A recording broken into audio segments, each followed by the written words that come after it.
going on? Welcome to No Sweat College Football, the page dedicated to all things college football sports.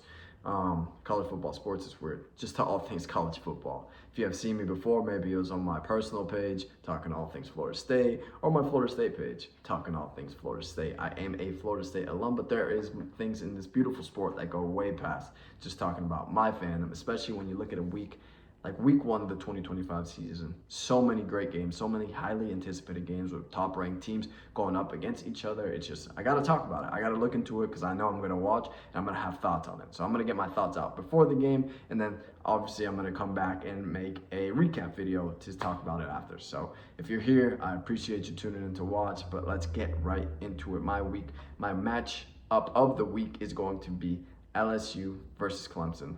These two teams bring back elite quarterbacks who have been in the system, and I think this is going to be a great matchup. When I look at the offensive side of the ball, I see them both matching up pretty evenly. I think they both have questions on their offensive line. I look at the wide receiver room, elite wide receiver rooms. From a Clemson perspective, LSU's coming in with a little bit less proven production, but what Brian Kelly's been able to do with that wide receiver room over the past few years, you have to expect that they're going to have production coming out of there.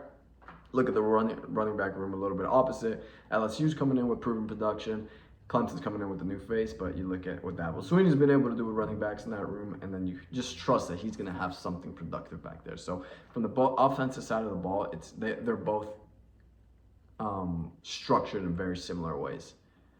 I think the difference in this game is going to come from the defensive part of the ball. How do the opposing defenses match up against the opposing offense? Obviously, basic football, but I think, and the way I'm going to lean in this game is that Clemson's defense is structured to defend LSU's offense in a much better way than LSU's defense is structured to defend Clemson's offense. And I think because of that, Clemson is going to win this game. With the questions that you have at offensive line for LSU, Clemson's defensive line is probably not the first opponent you want to go against. And you could say that LSU has some good pieces on their defensive line. They do, but not to the extent and not to the depth that Clemson has. You get to the linebacker room for LSU, Weeks is very good. You hope that Perkins could get back to his freshman status and production that he was putting out, but that hasn't been, it just hasn't been there. So you're kind of working with assumptions and hope and crossing your fingers and hoping that it turns back around. But you really are only going into this game with one linebacker coming back who was, very productive last year.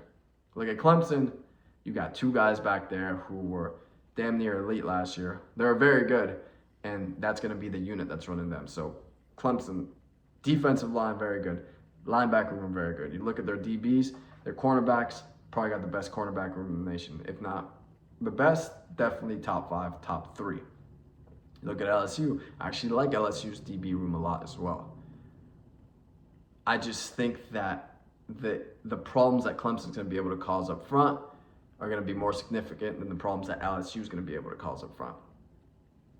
And if there is one tweak in the armor that LSU can take advantage of is Clemson's safeties. I think that's the one position on defense that has a lot of questions and doesn't bring back a lot of productivity. I just don't know if Nuss is going to have the time with that defensive line, that linebacker room to really expand the field. They have an extremely talented and productive defensive line that's going to be attacking on him, and he's playing on the road. I just don't really see that happening. The home atmosphere that Clemson's going to have is 100% going to play into their benefit as well. And I do expect this to be a close game, especially because I think it's going to be led by the defenses. But overall, to me, Clemson is going to have the edge. Clemson is going to go out and win this game, and this is going to be another season opener that Brian Kelly starts on the losing side of the ball. And, it's going to be how they bounce back. It's not going to be a loss on their SEC record, on their conference play, but obviously it's going to be a tough pill to swallow. But I don't think that should be taken poorly by LSU fans. To me, Clemson is a national title contender this year and probably has the Heisman favorite at quarterback. So, listen, it would stink losing this game, but Clemson's a very, very good team. And it shouldn't, it is what it is. You got to keep move on, and it's a 12-team playoff now. The whole season could turn around after that. I just think that LSU, if they want to find success throughout the season, they're going to have to establish things on that offensive line. They're going to have to find another piece in that DT room and see what they could get out of Perkins. If they could, find that one piece in the DT room, the linebacker room, and get, two of those guys on the offensive line to come together and be a good overall unit, they could definitely be a problem later down the road. But for week one, Clemson is just, they're going to be too much. They're going to be too much for LSU, and I expect them to win this game. I appreciate you guys. If you tuned in, I will be doing a recap after, and, tell me what your thoughts are. I love having the back and forth with, all the college football fans, and, who I could be completely wrong too. I'm open to that as well, and I will take it on the chin if I am. But with that being said, I appreciate you guys. Have a great rest of your day. Have a great college football weekend.